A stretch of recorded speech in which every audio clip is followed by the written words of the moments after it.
Welcome back to my channel. ಎಲ್ಲರಿಗೂ ಸ್ವಾಗತ. ಕಾವೇರಿ ಶ್ರೀನಾಥ್ ಕಾವೇರಿ ಬ್ಲಾಗ್ಸ್ಗೆ ಸ್ವಾಗತ. ಇವತ್ತು ನಾನು ಪಡ್ಡು ಹೇಗೆ ಮಾಡೋದು ಈಸಿಯಾಗಿ ಅಂತ ತೋರಿಸ್ಕೊಡ್ತೀನಿ. ಒಂದು 2 ಬಟ್ಲಾದಷ್ಟು ನಾನು ರವೆ ತೊಗೊಳ್ತಾ ಇದ್ದೀನಿ, ಚಿರೋಟಿ ರವೆ ನೋಡಿ. ಸೊ ಇದಕ್ಕೆ 1 ಕಪ್ಪಷ್ಟು ಮೊಸರು.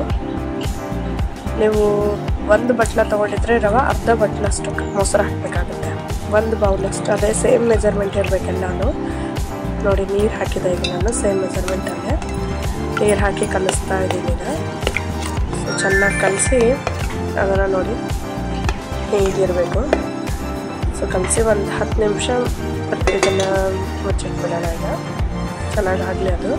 ಸೊ ಕ್ಯಾರೆಟು, ಆನಿಯನ್ ಮತ್ತು ಕ್ಯಾಪ್ಸಿಕಮ್ ಸಣ್ಣಗೆ ಹೆಚ್ಚಿಟ್ಕೊಂಡಿದ್ದೀನಿ. ಕ್ಯಾರೆಟ್ನ ಮತ್ತು ಆನಿಯನ್ನ ಮತ್ತು ಕ್ಯಾಪ್ಸಿಕಮ್ನ ಸೊ ನೋಡ್ತಾ ಇದ್ದೀನಲ್ಲ, ಚಿಕ್ಕದಾಗಿ ಕಟ್ ಮಾಡಿ ಇಟ್ಕೊಂಡಿದ್ದೀನಿ. ನೀವು ತುರಿದು ಬೇಕಾದರೆ ಹಾಕ್ಕೊಬೋದು ಕ್ಯಾರೆಟ್ನ. ಸೊ ನಾನು ಅದಕ್ಕೆ ಬೇಕಾಗಿರುವಂತಹ ಉದ್ದಿನಬೇಳೆ, ಕಡಲೆಬೇಳೆ, ಸಾಸಿವೆ ಮತ್ತು ಜೀರಿಗೆ ತೊಗೊಂಡಿದ್ದೀನಿ ಒಗ್ಗರಣೆಗೆ. ಸೊ ನೋಡಿ ಹೇಗೆ ಮಾಡೋದು ಅಂತ ಹೇಳ್ತೀನಿ ನನಗೆ. ಒಂದು ಬಾಣಲೆ ಇಟ್ಕೊಳ್ಳೋಣ, ಎಣ್ಣೆ ಹಾಕೊಳ್ಳೋಣ ಅದಕ್ಕೆ. ಸೊ ಎಣ್ಣೆ ಹಾಕಿಬಿಟ್ಟು ಅದಕ್ಕೆ ಉದ್ದಿನಬೇಳೆ, ಕಡಲೆಬೇಳೆ, ಸಾಸಿವೆ, ಜೀರಿಗೆ ಎಲ್ಲ ಹಾಕೋಣ ಅದನ್ನು. ಸೊ ನೋಡಿ ಹಾಕಿ ಒಂದು ಸ್ವಲ್ಪ ಸಾಸಿವೆ ಚಿಟ್ಕೊಡ್ಲಿ. ಅದಕ್ಕೆ ನಾವೀಗ ಕರಿಬೇವು ಹಾಕೋಣ ನೋಡಿ.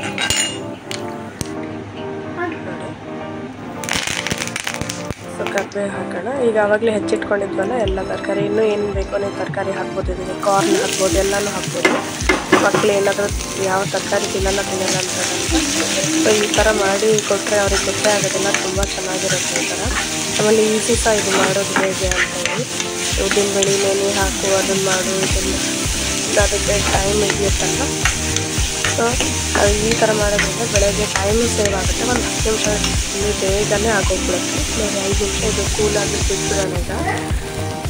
ತಣ್ಣಗಾದ್ಮೇಲೆ ನೋಡಿ ಇದೊಂದು ಚೂರು ಬಿಸಿ ಇದೆ, ತಣ್ಣಗಾಗಲಿ ಇದು, ಮುಚ್ಚಿಟ್ಬಿಡ್ತೀನಿ. ಸೊ ಆವಾಗಲೇ ಮುಚ್ಚಿಟ್ಟಿದ್ವಲ್ಲ ನಾವು, ಹಿಟ್ಟು ಕಲಸಿಟ್ಕೊಂಡಿದ್ವಲ್ಲ. ಸೊ ನೋಡಿ ಈಗ ಆಗಿದೆ ಇದು ಚೆನ್ನಾಗೆಲ್ಲ, ನೀರೆಲ್ಲ ಹೀರ್ಕೊಂಡಿದೆ ಎಲ್ಲ ಚೆನ್ನಾಗಿ ರವೆ. ಸೊ ಇದಕ್ಕೆ ನಾವು ಆವಾಗಲೇ ಮಾಡಿಟ್ಕೊಂಡಿರ್ತಂಥ ಒಗ್ಗರಣೆ ಹಾಕೋಣ ಇದಕ್ಕೆ. ನೋಡಿ ಎಷ್ಟು ಚೆನ್ನಾಗೆಲ್ಲ ಆಗಿದೆ. ಸೊ ಇದಕ್ಕೊಂದು ಸ್ವಲ್ಪ ಉಪ್ಪು ಹಾಕೊಳ್ಳೋಣ, ರುಚಿಗೆ ತಕ್ಕಷ್ಟು ಉಪ್ಪು ನೋಡಿ.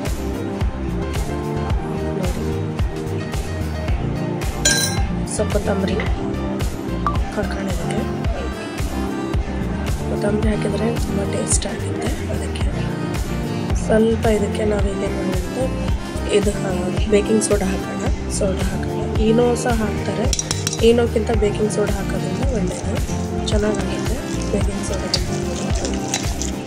ತುಂಬ ಗರಿಯಾಗಿ ಪಡ್ಡು ಬರುತ್ತೆ. ನೋಡಿ ಹೇಗೆ ಮಾಡ್ತೀನಿ ಅಂತ ತೋರಿಸ್ಬಿಡ್ತೀನಿ. ಎಷ್ಟು ಬೇಕೋ ಅಷ್ಟು ನೀರು ಹಾಕ್ಕೊಳ್ಳಿ. ಒಂದು 1/2 ಬೌಲ್ ಅಷ್ಟು ಹಾಕಿದ್ದೀನಿ ನೋಡಿ. ತೀರಾ ತೆಳು ಮಾಡ್ಕೊಬೇಡಿ, ತೀರಾ ಗಟ್ಟಿ ಇರಬಾರ್ದು ನೋಡಿ. ಈ ಥರ ಇದ್ದರೆ ಸಾಕು. ಈಗ ನಾನು ಹಂಚಕಾಯಿ ಅದಕ್ಕೆ ಇಡ್ತೀನಿ ನೋಡಿ. ಹಂಚಕಾಯಿಗೆ ಇಟ್ಟಿದ್ದೆ ನಾನು, ಕಾದಿದೆ ಈಗ ಚೆನ್ನಾಗಿ. ಇಲ್ಲಿ ನಾನು ನಾನ್ ಸ್ಟಿಕ್ ಹಂಚು ಬಳಸ್ತಿಲ್ಲ ನಾನು. ಸೊ ನೋಡಿ ಹಿಟ್ಟಾಗಿದೆ ಅಲ್ವಾ, ಚೆನ್ನಾಗಿ ಕಲಿಸ್ಕೊಂಡಿದ್ವಲ್ಲ ಆ ಹಿಟ್ಟನ್ನೆಲ್ಲ ಇದಕ್ಕೆ ಹಾಕ್ತಾ ಬರೋಣ.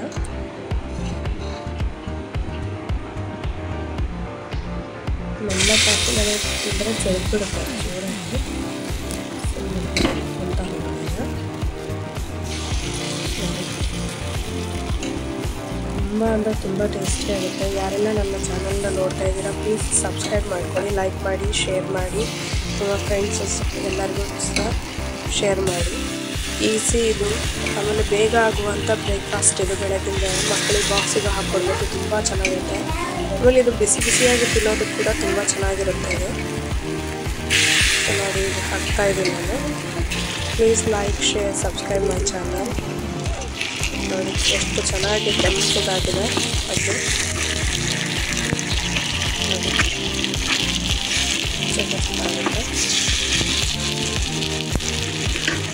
ನೋಡ್ತಾ ಇದ್ದೀನಿ.